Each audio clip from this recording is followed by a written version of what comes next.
If you're watching this, there's a good chance that the thought of downsizing has crossed your mind. Maybe it hasn't been loud, maybe it hasn't been urgent, but it's there.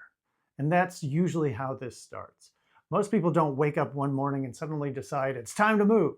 Instead, it begins gradually. You notice the stairs feel a little steeper than they used to. You realize entire rooms in your home go unused.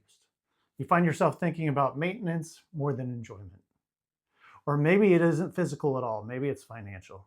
Property taxes keep rising, insurance costs change, repairs feel more frequent.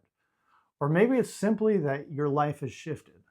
The home that once perfectly matched a busy household doesn't quite fit the rhythm of your life today. Here's something important I want you to hear. Considering downsizing does not mean you've made a decision. It simply means you're thinking thoughtfully about your future. And that is a sign of strength, not weakness. One of the healthiest things you can do is ask yourself a few honest questions. Does my home still support the way I want to live? Is maintaining this property giving me satisfaction or stress? If something changed tomorrow, would this home still be practical?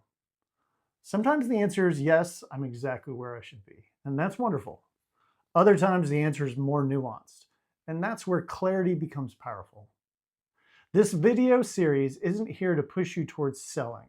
It's here to help you think clearly.